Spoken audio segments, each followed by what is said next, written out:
Hello everyone, welcome back to Sunday School class with Ricky. And if you are joining for the first time, welcome. Stay around with us. We trust that these classes will be a blessing to you. And of course, we ask you that you please like and subscribe if these classes are a blessing to you. We would appreciate it, and we thank you for your support. As you know, we have been going through the life of King David as taken from the books of 1st and 2nd Samuel primarily. We're coming to the end, close to the end of that series, and throughout it all, we kept emphasizing about David's heart, a heart like that of God's. In our last class, we discussed the incident that is very well known to all of you, the incident with David and Bathsheba and her husband Uriah. So that incident is now past in our discussions, and after that matter, if you read through the story of David's life, you can't find much good things that happened in David's life after that incident, especially as regards to his family. From chapter 13 of 2nd Samuel, we get a sequence of very unfortunate, even distasteful events in the life of David. So as we continue to look at David, let's look briefly at some of these incidents. We are not going to go into much detail in them, just highlight them very briefly. And the point we want to keep emphasizing though is that though we see these incidents, these negative incidents in David's life, through it all, he continued to maintain a heart like God's.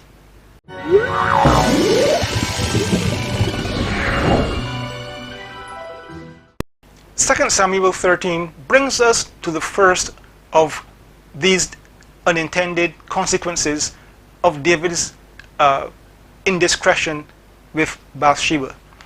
We come upon a most, what many of us would call a very disgusting incident involving David's children. The story tells us about David's son Amnon and one of his daughters, or his sister of Amnon, a lady called Tamar. And she was the full sister of Absalom, but she was the half-sister of Amnon.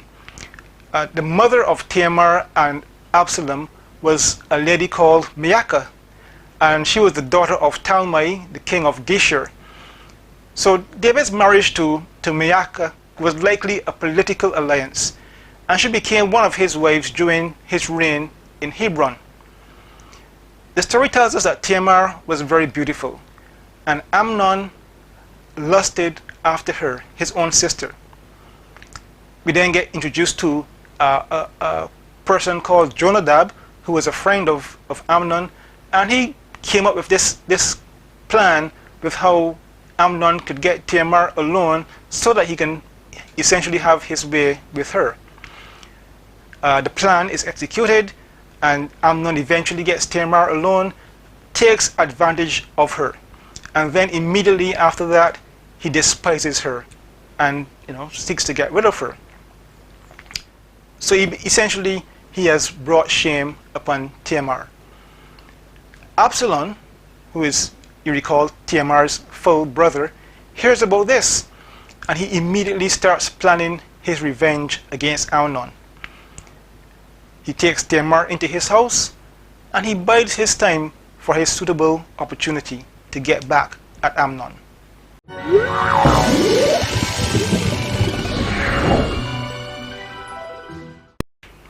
So after the incident with Amnon and Tamar, 2 years goes by, and Absalom seeks now to execute his plan to get revenge against Amnon.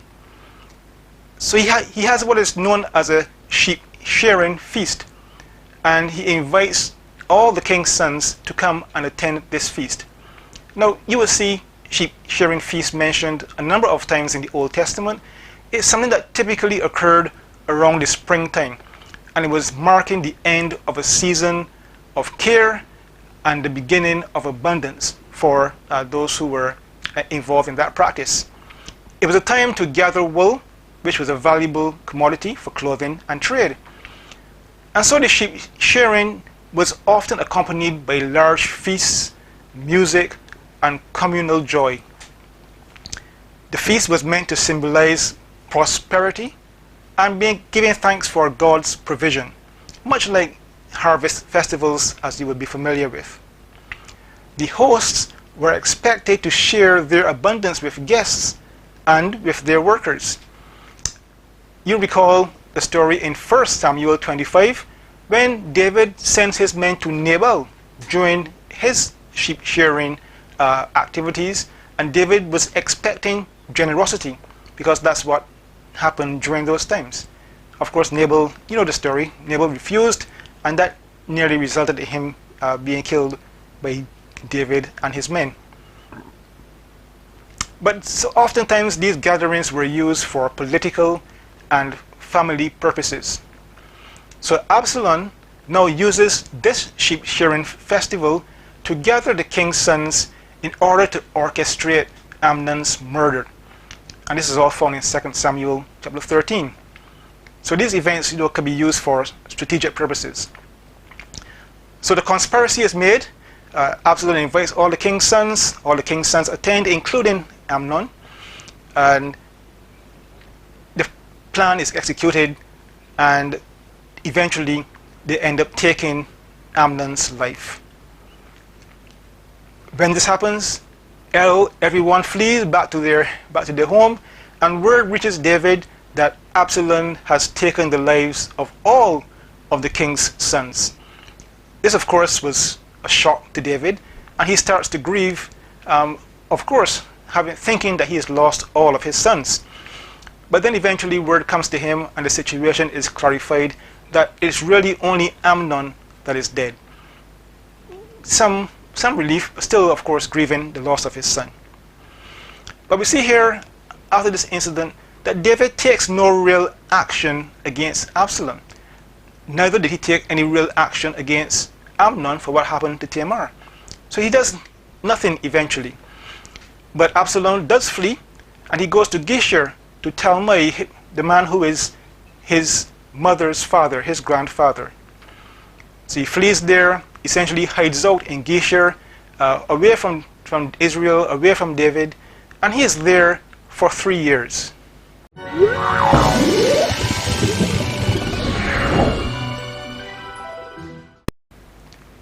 So now we come to the events of 2 Samuel chapters 14 and 15. So Absalom, you recall, as we just mentioned, has fled to Geshur, and he's there for 3 years. Joab, who is David's commander-in-chief, the chief of David's armies, intervenes because he wants to persuade David to allow Absalom to return to Jerusalem. And he does that. He uses a wise woman who comes to David with a parable, and by that, her convincing story, David is persuaded to allow Absalom to come back to Jerusalem. However, we are told he is not allowed to see the king's face. So he comes back, but he still has to go and live somewhere separate, and is not able to come and fellowship with his father, the king. However, 2 more years go by, and David finally reconciles with Absalom after all this time.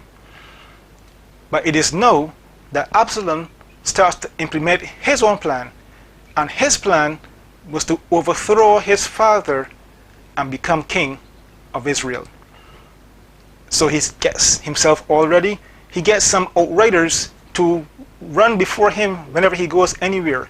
So he's going into town, going to do some shopping. He has all these outriders riding before him because he is making himself now to be prominent in the eyes of the people. And so he starts to interact with the people, and he offers justice to them and starts putting seeds in them of doubt in their mind as to whether or not it should be him who should be the one who is leading. He should be the one who is hearing their issues and dealing with their issues. He should be the one, essentially, who should be king. So he starts to plant that seed in the minds of the people. And people started to get attracted and to be attentive to what he was saying to them. And so he starts to dispense this justice to the people. if you have some Bibles, for example, a King James Version, you will see in chapter 15 and verse 7, it says there that after 40 years, Absalom goes to Hebron. Now, there could be a number of reasons for that. If you read it in a normal context, it probably can't be 40 years after the previous events of chapter 15 and verse 6, and then between 15:6 and 15:7, that really can't be 40 years.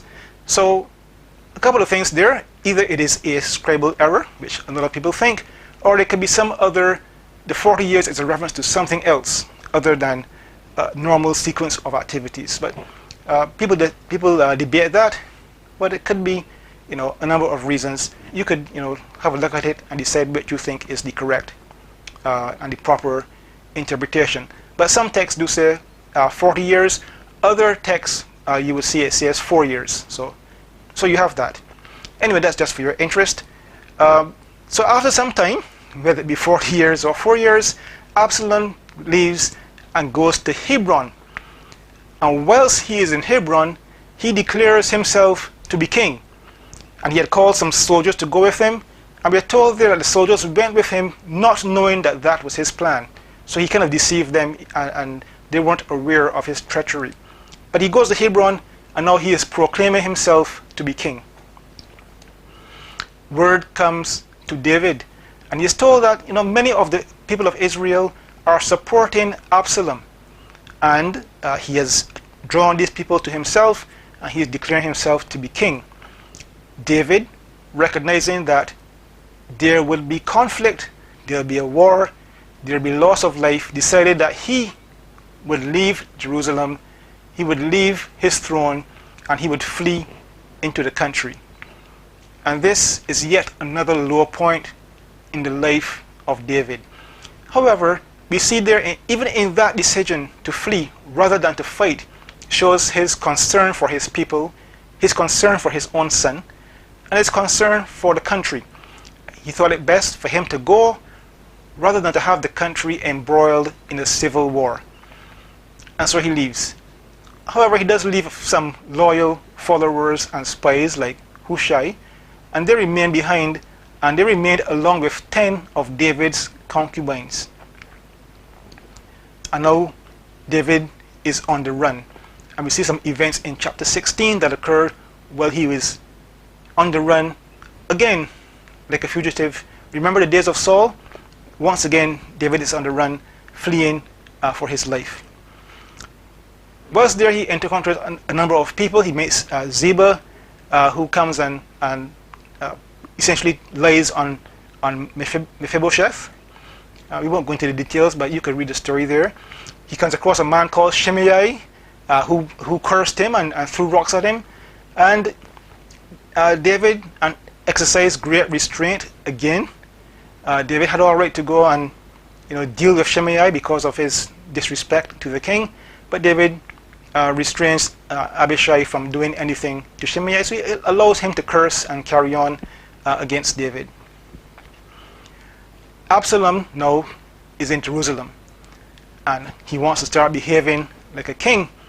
So he enters Jerusalem, and he has his advisors. He has Ahithophel, and of course he has Hushai, who you recall is loyal to David, and he is there essentially to spy on David's behalf.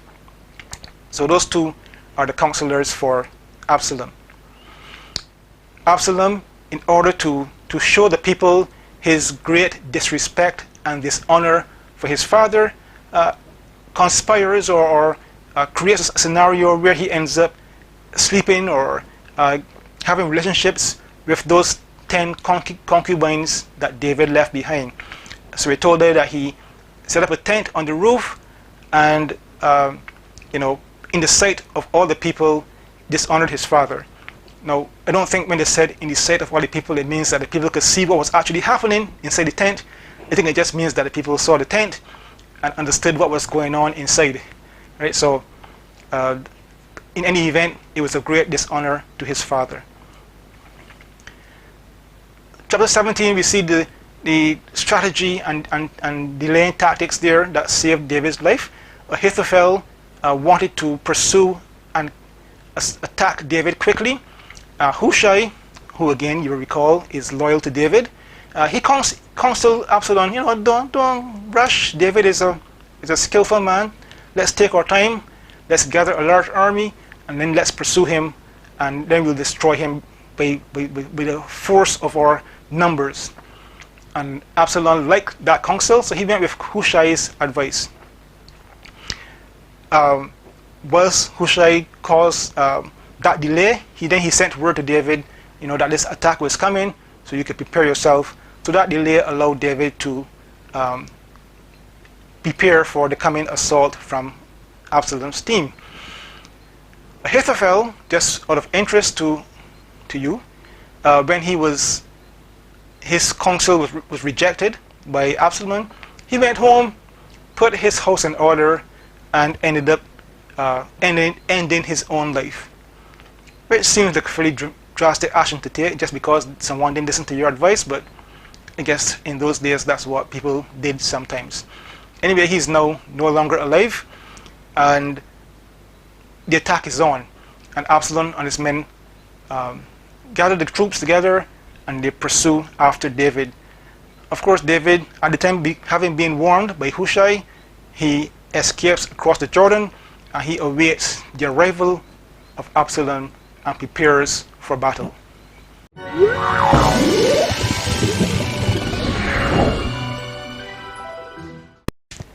And now the two armies approach each other. Absalom and his army of men from Israel, David and his loyal army. And they meet in the wood of Ephraim. A battle in the forest. David, whilst not going forward into the battle himself, gives instructions to his generals. And he says to them clearly, deal gently with my son Absalom.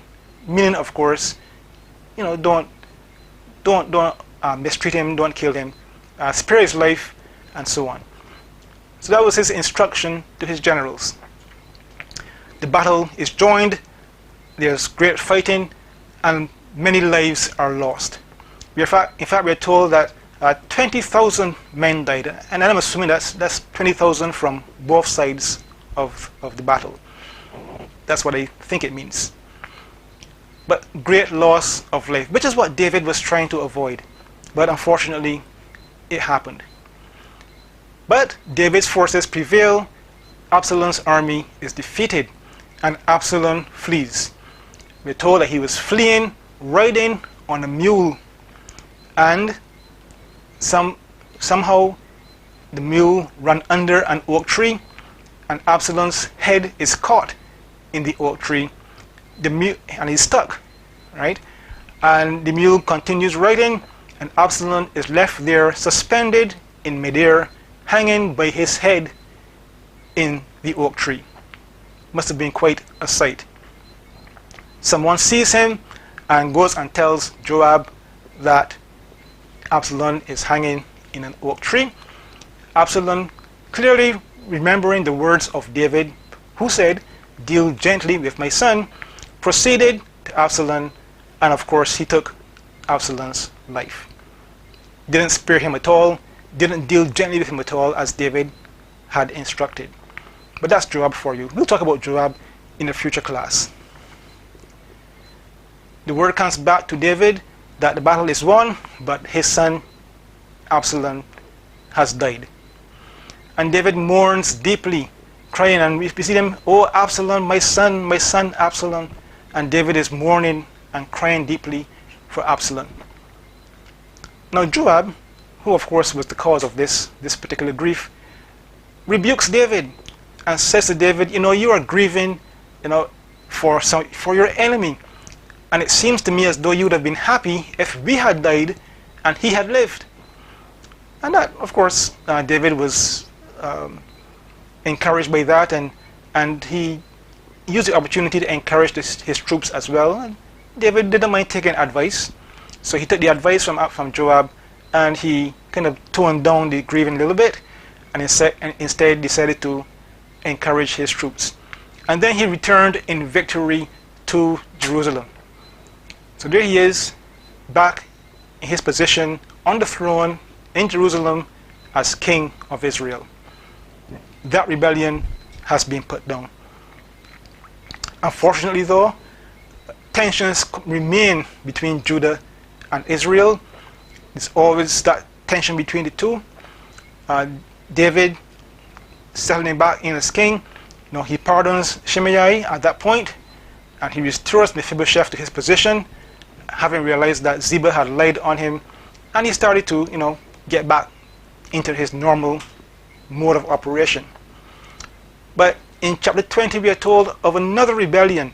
As I said, tensions between Judah and Israel kept coming, and now a man called Sheba, a Benjaminite, leads a rebellion against David. Joab, again, no gentle person, ruthlessly puts down the rebellion, kills a man called Amasa, who was the leader of the army, and he pursues against Sheba.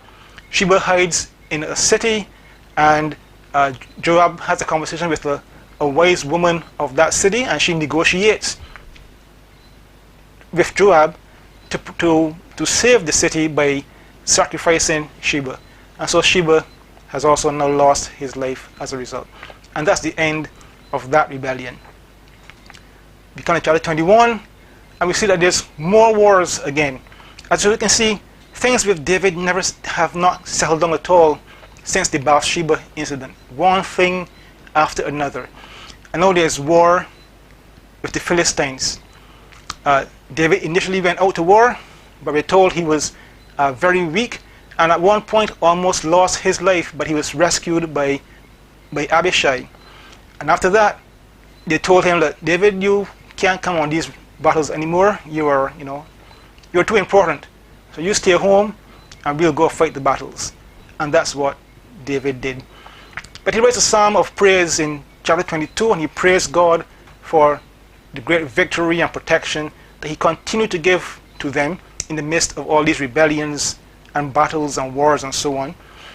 And then he gave his last sermon, speaking of the righteousness, the leadership, and of God's great covenant to him.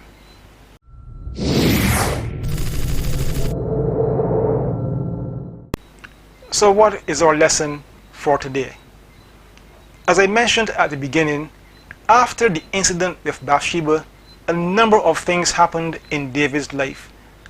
None of them were very pleasant.